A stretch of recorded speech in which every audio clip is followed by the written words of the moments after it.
Hello, আপনাদের সবাইকে welcome জানিয়ে শুরু করছি আজকে নতুন একটি ভ্লগ। আমি শর্মিষ্ঠা। আশা করি আপনারা সবাই খুব ভালো আছেন, সুস্থ আছেন, আর আমরাও বেশ ভালো আছি। আর আপনারা তো আগের ভ্লগগুলোতে দেখেছেন, এখন আমরা লস অ্যাঞ্জেলসে আছি ইউনিভার্সাল স্টুডিওতে। গতকালকের ভিডিওতে তো আপনাদের কিছুটা দেখিয়েছি, আজকে ঠিক তার পর থেকে শুরু করছি। এর আগের দিনে তো আমরা ভ্লগটা একটা অ্যাকশন মুভির সিন দেখিয়ে শেষ করেছিলাম, তারপরে আর ভ্লগ করতে পারিনি। বাইরে বেরিয়ে দেখছি এত বৃষ্টি হচ্ছে, তাই একটা দোকানে এসে আবার দাঁড়িয়ে পড়েছি। আসার পরেই শুনলাম পাশে নাকি আবার কোথায় রেইনকোট আর ছাতা বিক্রি হচ্ছে, তাই আর বেশি দেরি না করে ও আবার চলে গেছে একটা ছাতা কেনার জন্য। আর ওই যে দূরে দেখুন কার্টুনটা মুখটা বড় করে খুলে রেখেছে, ওর ভেতরেই ছিল আমাদের নেক্সট রাইডটা। আর এর মধ্যে ছাতাও নিয়ে চলে এসেছে। চলুন তাহলে ওই বড় মুখটার মধ্যে দিয়েই আমরা হেঁটে হেঁটে চলে এসেছি ভেতরে। এই রাইডটার নাম ছিল ক্রিস্টিল্যান্ড রাইড বা সিম্পসন রাইড, যেটা ভীষণ ভয়ঙ্কর। আর এর পেছনেও একটা সুন্দর গল্প আছে। চলুন ভেতরে গিয়ে সেই গল্পটা আপনাদের সঙ্গে শেয়ার করি। এই জায়গাটা দিয়ে যত ভেতরের দিকে যাচ্ছি ততই অবাক হয়ে যাচ্ছি। চতুর্দিকে দেওয়ালগুলো এত সুন্দর করে কালার করে রাখা রয়েছে, মনে হচ্ছে যেন আমরা সত্যি সত্যি কোনো কার্টুনের সেটে ঢুকে গেছি। ঠিক ছোটোবেলায় টিভির ভেতরটাই যেরকম দেখতাম, অনেকটা সেই রকম।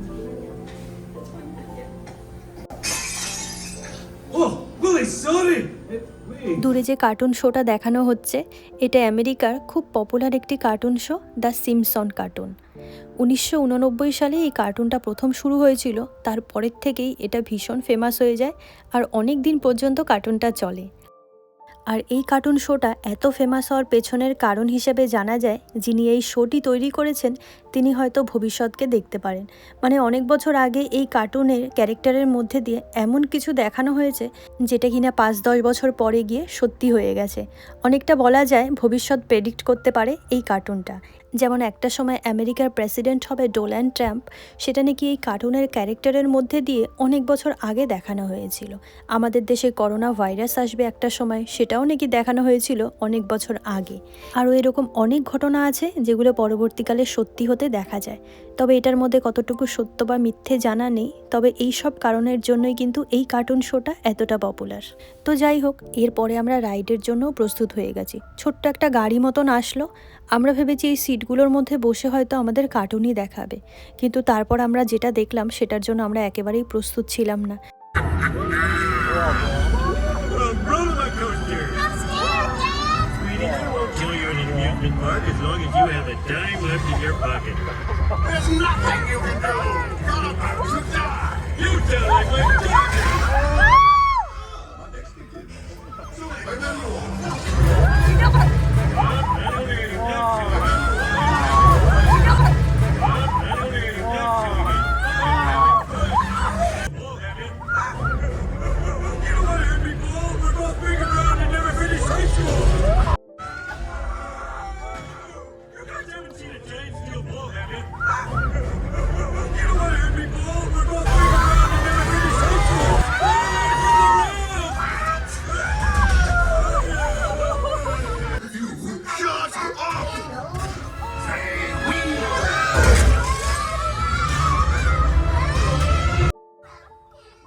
Resist every temptation I place in front of you.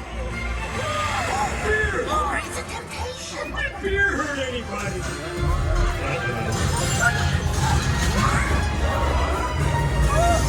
I hate children! You shut up! Say we!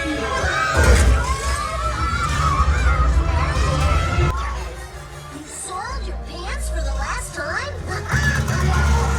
We'll save you! Alright, convenient rail! The exit sign leads to an exit!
এটা ছিল সেই ভয়ঙ্কর রাইডটা।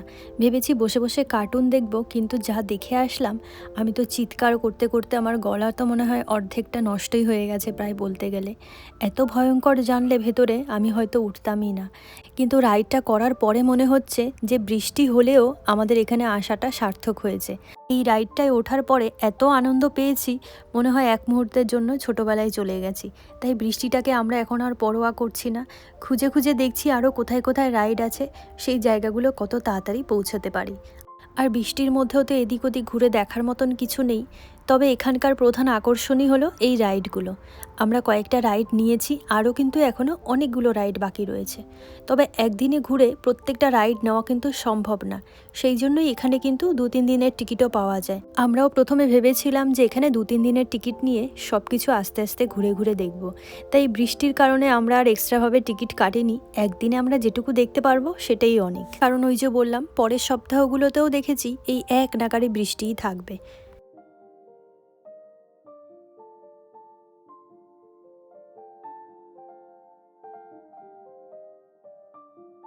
সকাল থেকে ঘোরাঘুরি করতে করতে আনন্দের চোটে আমরা ভুলেই গিয়েছিলাম যে আমরা সকাল থেকে খাবারই খাইনি।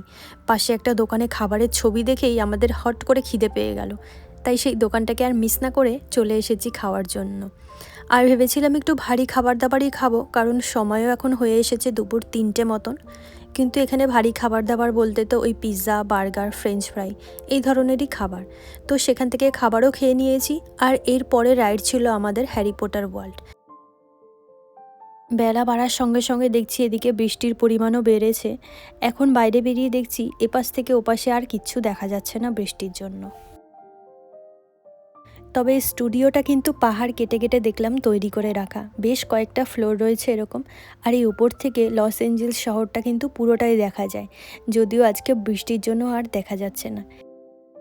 খাওয়া দাওয়ার পর আমরা আবার নিচের দিকে যাচ্ছি নেক্সট রাইড নেওয়ার জন্য। আর নেক্সট রাইড আমাদের হ্যারি পটার ওয়ার্ল্ড।